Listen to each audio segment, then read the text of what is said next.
Peace and blessings. My name is Carlos Walker, and this is Art and Hustle Black Authors Matter. And today I have my main man. How do you say it? Carolyn? Kerwin. Carolyn, Mr. Carolyn Phillips. How you Yes, doing, sir. sir? I'm well, man. How you doing, brother? Man, I'm doing perfect. We woke up this morning. Yes, sir. So, Yes, sir. if you will, share a little bit about who you are, what you do. Oh man. My name is Kerwin Phillip. I'm a author, speaker, entrepreneur. Most importantly, a finance literacy advocate. I use my platform to help educate our community about the importance of knowing how to manage their finances. This came from my own personal, struggles when I was, younger, not knowing, the right way to handle finances, and went and got myself in a web of trouble, a web of problems that took me years to get out of. And as I got older, I said, I wanted to kind of reach back and educate other people on the proper way to help manage their finances. That way they don't go through the same struggles I did. And I really try to target young people because I think if we teach this information while they're younger, by the time they get into like the adult years, they really have a great foundation to really understand how money works and to, take the proper steps that can set themselves up into the future. Mhm. So, being that you've shared that, you have a book, Got several books. several books. What Several was books. it? Okay, we'll get into them. But Yes, your sir. first book, which book is that? Yeah, so the first one is this one here. It's called Malik's First Job, Financial Principles for Teens. And this one came about because I was working with the Richmond Public Library, and I was doing some workshop. I had like a book club with some young people, and I was using some other books. And in going through the book club and the kids reading the book, they had a hard time with the content because of the way the book was written. They couldn't really identify with the language and some of the names that was in the book. So I saw that as a problem. I said, okay, what can I do to make this information more palatable for the audience which I'm trying to reach? And I said, well, I could just write my own book. That way I can kind of cater it to my audience. And so that's what gave birth to this book, because the book's about a young man, a teenager, and from Brownsville, Brooklyn. That's where I grew up. And going to a local shopping district and going on his first job interview at a sneaker store. He goes to the sneaker store, goes through the interview process, and then later sits down with his father to learn how to manage his money.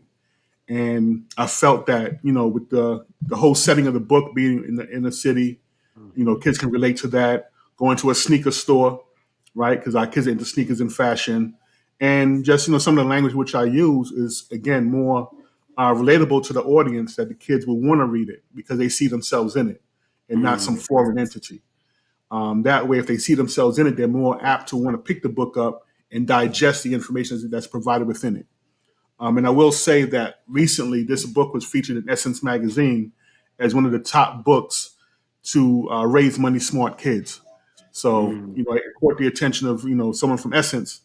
And it was a list with folks from like Damon John and Ty Allen Jackson. So there were some heavy hitters in that list, and I'm just honored and humbled to the fact that I was included with some of those names. If you ask me, you have a hitter. Look, Yeah. look. Hey, they done did what they do. They still doing what they do. But Yes, sir. I ain't met them. I Mm. met you. I understand that God allows you to meet great people, and while they may have Damon John, Fubu, Mm-hmm. even wrote a book explaining certain stuff in his field. Your Yes, sir. field has touched a bunch of young people because you have sold right many copies of this book. Yes, sir.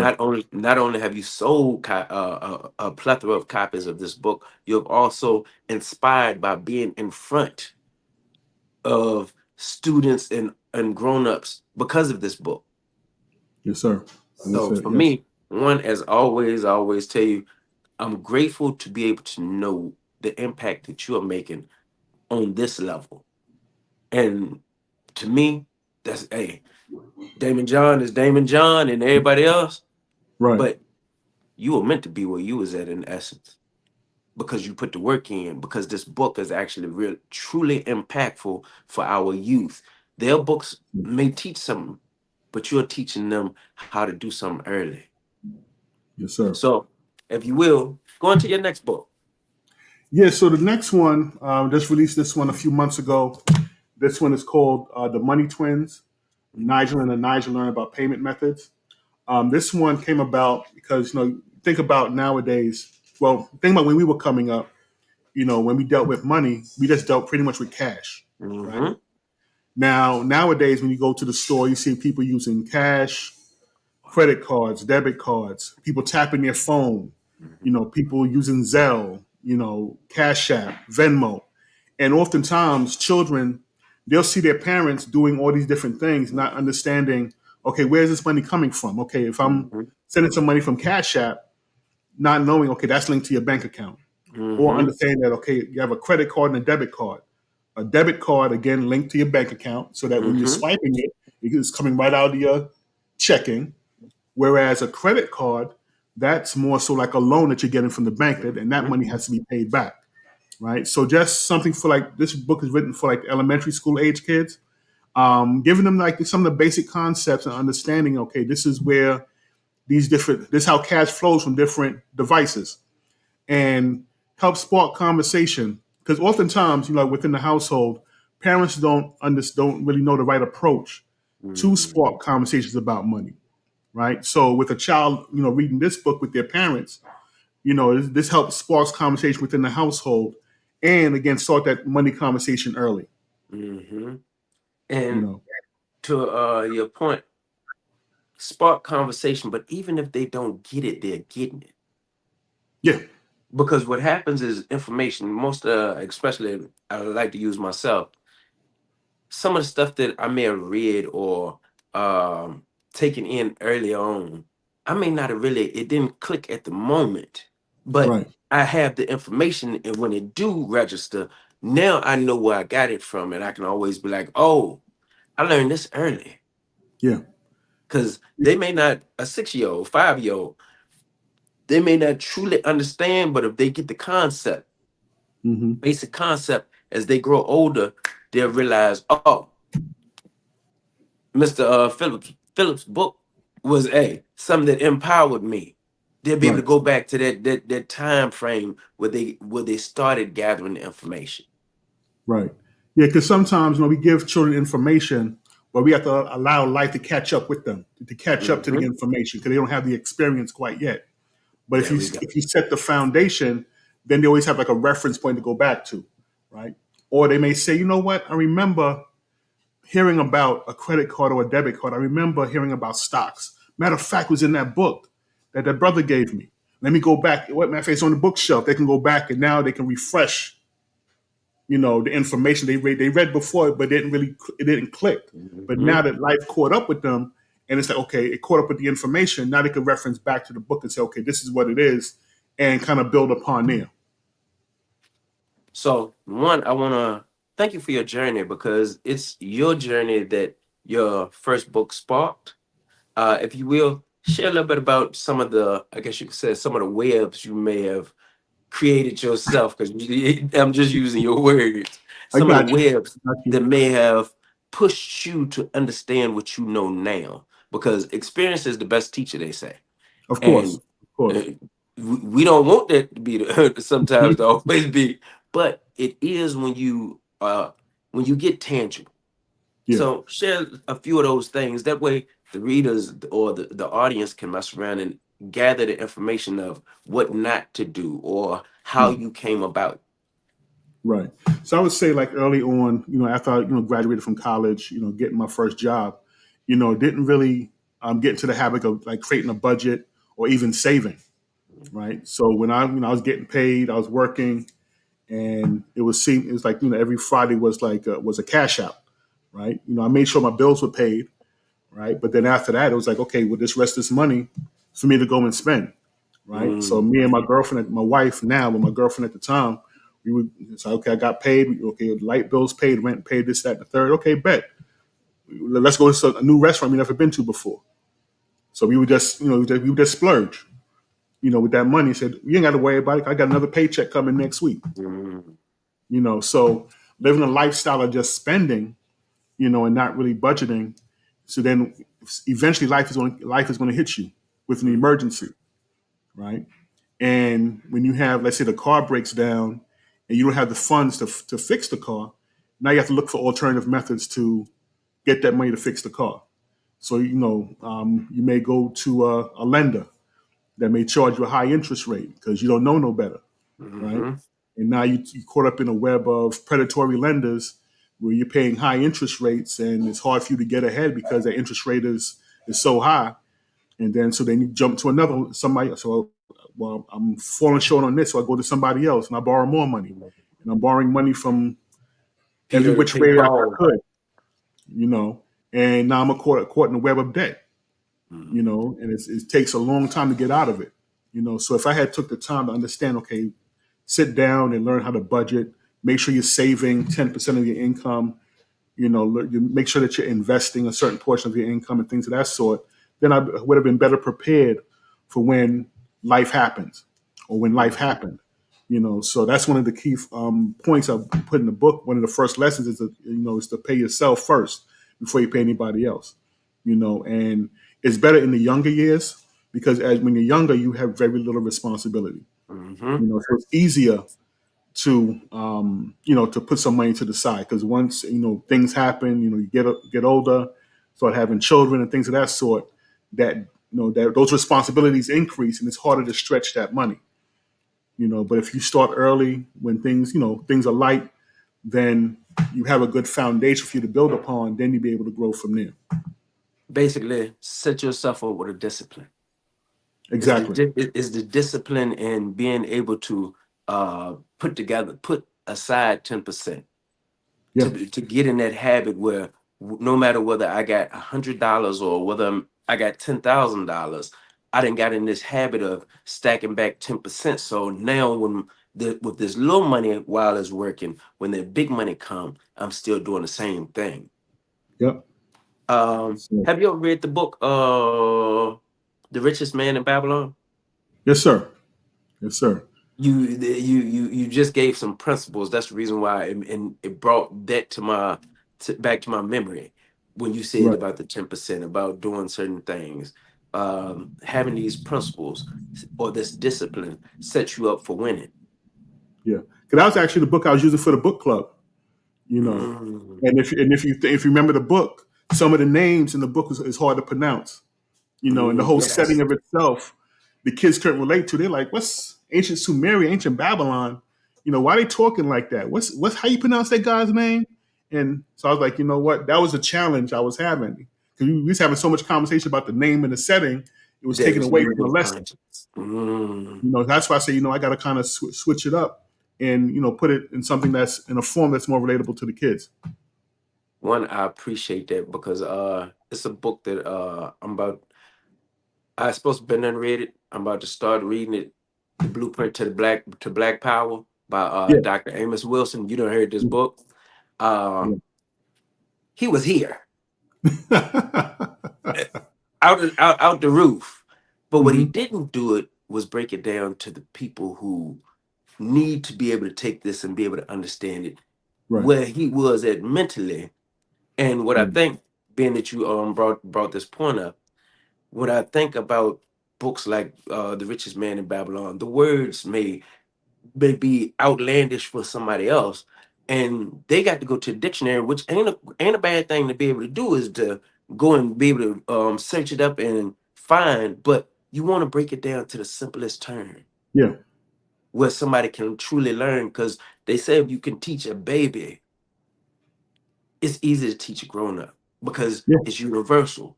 But when the language is up here, Yeah. you got to be able to get a baby milk. You Look, have to they make can't it, eat steak. you have to make it digestible because money in itself. When people think about finance, people already get intimidated by it. Hmm. But when you start using big words and complicated terminologies, then it's like, what they're going to say. You know what? I'm gonna avoid that information is not for me. But if you put it in a way, in a format that they can relate to it in a language in which they can understand, then they can say, okay, I could digest this. Like I remember I was telling my daughter the other day, you don't eat a plate of food. You don't take the whole plate and stuff it in your mouth at one time. You put it, you take bite-sized pieces, and then eventually you'll consume the whole plate, right? So you got to break it down into small pieces and small particles that way people can digest and not choke on it. Come on. And then they'll be able eventually, as their appetite grows and they learn and they develop, then eventually they'll get all the information which you have to provide, but it has to be given to them in bite-sized pieces. Very sharp. So a few other things that I want to ask before we go. Yes, sir. What inspires you? I know it was to basically not have somebody go through what you went through, but what inspires you to keep doing what you're doing? Because you done wrote the books. Hmm. You've been through, yes, your own journey. What inspires you to say, you know what? I don't want everybody to go through what I went through. What pushes you to keep doing You know, it's the I often think back to what my ancestors went through. it? You know, and I grew up in a time. I tell people all the time. I grew up in the late '80s, early '90s, very much influenced by the conscious hip hop movement, by the BDPs, by the Public Enemies, by the X Clans, by the Poor Righteous Teachers, by Brand Nubian, and within our culture, it's all about reaching back. You think about Sankofa, reaching back and pulling the next person up. It's all about each one teach one. It's about giving back to the babies, teach the babies. You know, it's about sacrificing, yourself for your brother. Am I my brother's keeper? You know, Mm-hmm. do I look out for the kids? So I want to make sure that the next generation is set up. We've gone through so many struggles throughout history. You know, and one of the keys to our liberation is financial freedom, is financial Mm-hmm. education, and that's a critical point because you see people speak about all the different things they want to do to help the nation, help the people, But you but ain't got the all funding. these things that we have to do, it costs money. You know, so if you don't have your money right, it's just going to be mere ideas, mere Mm, concept, mere conversation. But in order to put that stuff into motion, you got to be able to be financially straight to be able to, support that movement and really make things happen. So it's really one of the key to foundations the way we want to be in the future. I love it. So before we leave, two things. I Yes, need you sir. to give me a word of wisdom. I need to know something that you would want to give somebody something new because you didn't gave a lot. No, I'm talking about in this conversation. So give me Yes, sir. something new, and then I need to know where they can purchase your book because I need y'all to go get your kids this book. I need you to be able to read this book because or these books. You got more too, right? Oh yeah, I got the didn't mention this one just came out. It's the ABCs of Financial Literacy. This one is a Mhm. coloring book, and in this Mhm. one, it breaks down terms from A to Z, right? So the kids are learning different financial terms at the same time coloring the pages. So they're learning and having a good, coloring and enjoying themselves, but at the same time digesting these words that, they building their vocabulary centered around financial literacy. Mhm. And like I said, word of wisdom, then let them know where they can purchase your books because me being an author myself, I know how important now it is to actually read. Yes, Uh, sir. and for me, that's the reason why I do interviews like this, is because I want people to know you, number one, but know the information that God has given you to be able to give back. Yes, sir. Yes, sir. So I would say, word of wisdom is let people know that, they can accomplish anything that they put their mind to. Oftentimes, we impose like limitations around ourselves, but if you could think an idea, or if you Mhm. could think of a goal that you want to achieve for yourself, you're able to accomplish that goal. Anything that you see in the physical realm, once it all started out in the mental. Mhm.